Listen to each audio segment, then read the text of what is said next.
Globalement, ce que j'ai présenté, là, c'était les données de l'enquête Escapade faite par l'OFDT sur les consommations de substances psychoactives.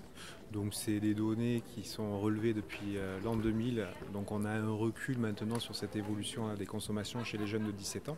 Donc on voit nettement, notamment concernant les consommations problématiques, des augmentations assez significatives des trois produits principaux qui sont le tabac, l'alcool et le cannabis, et des légères hausses concernant les autres produits, souvent appelés plus drogue du genre. Une fois qu'on a fait ce constat-là, savoir pourquoi on arrive à des augmentations de consommation depuis l'an 2000, et puis si on avait les données avant, on verrait que ça monte régulièrement depuis bien avant. La question de la société, de la modification du contexte social est un des éléments qu'on peut prendre en compte. On parle de société addictogène qui favorise ces consommations-là. Et du coup, à un moment donné, comme on a peu de moyens quand même pour lutter de manière globale sur l'évolution de cette société, même si on a notre part à y apporter, peut-être en se penchant du côté comment on pourrait prévenir au mieux ces consommations-là, et en tout cas le passage d'une consommation expérimentale à des consommations problématiques. Ce serait le modèle de l'intervention précoce qui a déjà été évalué dans plusieurs pays européens et qui fonctionne, qui part du principe la création d'un environnement favorable, c'est-à-dire développer les compétences des jeunes, développer les compétences de leur famille, renforcer les compétences et sensibiliser les professionnels, tous les acteurs de proximité qui interviennent auprès de ces jeunes, c'est un des premiers pas vers une baisse de ces consommations-là, une baisse de ces consommations problématiques, parce que si les jeunes, au moment donné où ils sont confrontés à une consommation problématique, ils ont des interlocuteurs auxquels s'adresser, on leur a parlé et on leur a permis aussi de développer des compétences, ils vont pouvoir, ça va forcément pouvoir baisser. L'objectif de mon intervention, c'était aussi pour dire que les puéricultrices, puériculteurs ont tout à fait leur place dans ces dispositifs-là, parce qu'ils sont en contact auprès des adolescents, parce qu'ils sont en contact auprès des enfants.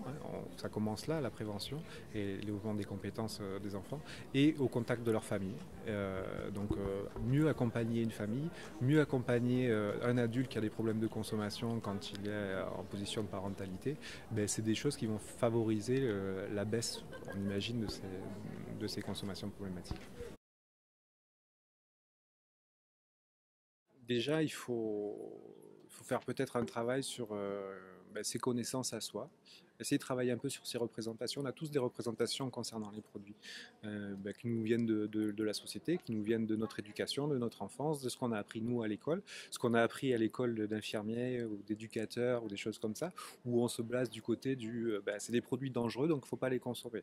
Sauf que dans la réalité, ces produits-là, ils sont consommés par beaucoup de personnes. Il y a des statuts différents de ces produits-là, donc on va peut-être dire, il y a des produits qui sont interdits, donc forcément ils sont plus dangereux. On sait que c'est pas le cas. C'est pas parce qu'un produit est licite, qu'il est moins dangereux.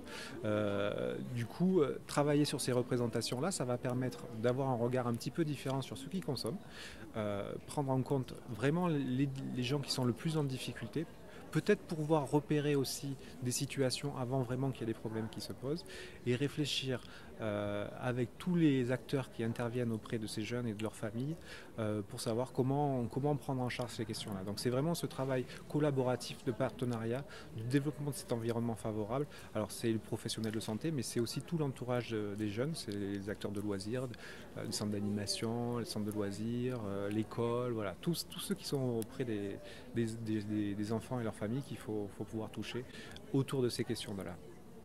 Sur ce développement, donc, cette démarche d'intervention précoce dont j'ai parlé, elle est portée maintenant depuis 2 ans par les consultations jeunes consommateurs. Donc tous les professionnels de consultation jeunes consommateurs ont été formés à cette dynamique-là. Donc c'est des lieux ressources où vous pouvez trouver toutes les informations, commencer à travailler des partenariats avec eux, savoir où c'est qu'il y a des formations qui peuvent se faire, avec qui, comment, travailler sur les programmes de prévention avec eux. Voilà, c'est des choses qui... Alors ils ne vont pas pouvoir faire tout le travail parce qu'ils sont assez peu nombreux, mais ils ont pris en compte cette dimension d'intervention précoce, et donc ils vont pouvoir accompagner les professionnels et les aider à réfléchir sur ces questions des addictions.